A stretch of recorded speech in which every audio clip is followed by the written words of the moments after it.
kita tengok, bincang dan kita nilai. Ini janji-janji yang dibuat. Janji-janji yang telah ditawarkan sekiranya kami perintah Selangor. Tapi apa yang mereka buat? Daripada banyak-banyak ini, semuanya dia tak boleh buat. Apa pun tak ada. Apa yang dibuat sekadar ala kadar. Kalau janji nak bagi air, air percuma. Air percuma dipilih-pilih. Kalau janji nak bagi pada pelajar universiti RM1,000 satu orang, akhirnya dia kata yang berpendapatan 1,500 ke bawah. Janji nak bagi ibu tunggal, ibu tunggal semua. Tak ada tuan-tuan. Kata je janji, apa ni, esko dia kata bukan semestinya dalam bentuk duit. Ini janji. Jadi mereka ni kalang kabut. Dia cuba nak tiru. Bila kita tanya challenge Menteri Besar, kita kata manifesto. Kita buat saman, failkan saman manifesto yang dibuat, yang dijanjikan dalam pilihan raya lepas. Bila kita tanya, dia kata manifesto bukan janji. Manifesto bukan janji. Manifesto ni bukan janji, ni apa ni? Printed. Jadi kita nak bagi tahu manifesto di Selangor ni, tuan-tuan daripada negeri lain boleh print bawa balik. Tunjuk dekat orang kampung. Tunjuk dekat rakyat. Kalau Selangor telah berlaku dijanjikan bulan bintang matahari, negeri kita kalau kita bagi peluang, inilah jadi dia. Jadi kena ingat, mereka ni berkelaru, kepala tak ada. Kalau dia nak buat isu air, paling senang, paling ringkas, 20 liter padu, meter padu air. Kalau nak bagi RM11 lebih. Kenapa perlu ada meter pukal, meter tak pukal? Bila kita tanya Syabas, Syabas kata kerajaan negeri bayar, kami bagi percuma. Itu hanya mekanisme saja. Kita tidak pilih-pilih. Yang ini saya nak puji apa tindakan yang kita buat. Sebab bila kita nak bagi BRIM, kita bagi semua. Nak bagi bantuan buku, bagi semua. Kita nak bagi BRIM untuk orang muda, bagi semua. Kadang-kadang yang terima pun bukan sokong kita pun. Nak datang ambil pun menyorok-nyorok. Sebab kita tahulah dia tu tak sokong kita. Okey, menyorok-nyorok. Betul tak? Dekat tempat Timbalan Musi ada tak kejadian begini berlaku? Saya nak tanya, betul Timbalan Musi? Berlaku tak? Tengah semangat ni? Berlaku. Sebab Timbalan Musi bagi tahu berlaku, apa kita kena buat tuan-tuan? Kita kena balik bercakap. Kita balik kena bercakap. Okey, Tok, kita masa. Betul Timbalan Musi. Memang masa ni kita kena hargai. Ya. Balik kita kena bercakap Timbalan Musi, bercakap macam yang Mak Nispu bercakap tu, cakap. Tahu? Timbalan Musi, saya nak suruh perwakilan ni bercakap. Balik cakap dengan semua orang. Bagi tahu dengan semua orang. Bila kita dah berkumpul, kita ada dekat sini. Kita ada banyak maklumat, kita banyak input.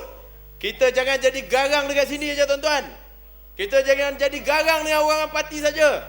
Kita jangan jadi nak tunjuk kita handal dekat sesama kita. Kita nak berperang dengan orang luar. Kita nak berperang orang luar pula dengan parti pembangkang.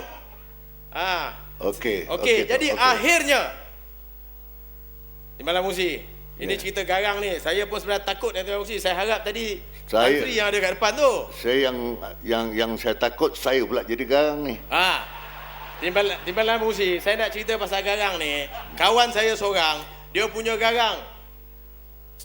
Staff dia cakap, garang betul bos aku ni. Pekerja dia cakap garang. Dia kata aku bukan je kat luar garang, dengan bini aku pun aku garang. Sebagai contoh dia kata, aku balik dia kata main golf. Kotor-kotor. Bini dia tengking dia. Abang ni kerja lain tak ada. Hujung minggu main golf kotor-kotor. Nah, basuh baju. Satu berdi. Apa kau jawab? Dia kata, aku jeritkan bini aku. Apa yang kau jerit? Bak sabun. Abang basuh. Cepat. Bak sabun dia kata.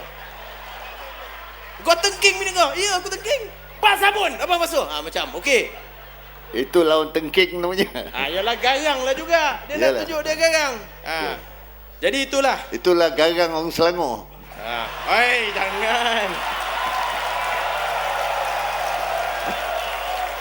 Itu kita bagi contoh. Jadi akhirnya sebab nanti bila Timbalan Pengusi dah boleh senyum tu, kita pun lega lah. Kalau tidak, saya berdoa-doa dari tuan-tuan sebelum naik ni, biarlah Tan Sri Pengusi. Sebab Tan Sri Pengusi ni dia boleh senyum sikit, tapi sekali-sekala bila Timbalan Pengusi senyum, rupanya manis.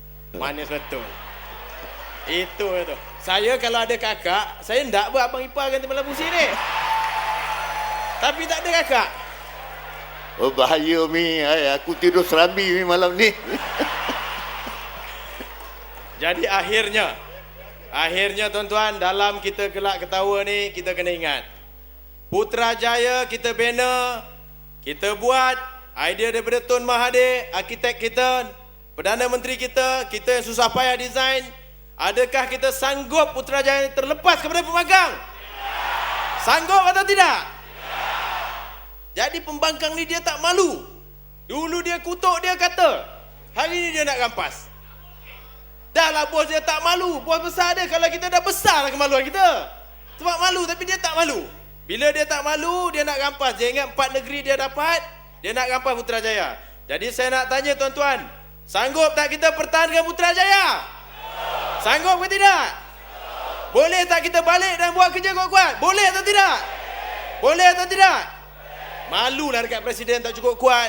Boleh ke tidak kita balik buat kerja? Kerana suara yang begitu kuat, terima kasih banyak-banyak. Sekian, wabillahi taufiq. Assalamualaikum warahmatullahi wabarakatuh. Pemuda